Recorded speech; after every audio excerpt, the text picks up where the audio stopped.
Pozdravljam sve moje fanove sa Akademije Purity, gde se sada nalazim, a nadam se da ću biti veoma čest gost, pa boga mi uskoro i onako kao jedan deo stalnih gostiju ovde u ovoj ekipi.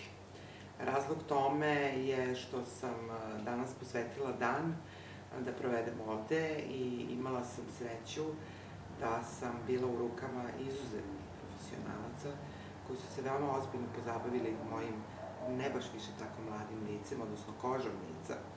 Lice je mlado, ali koža njegova nije više.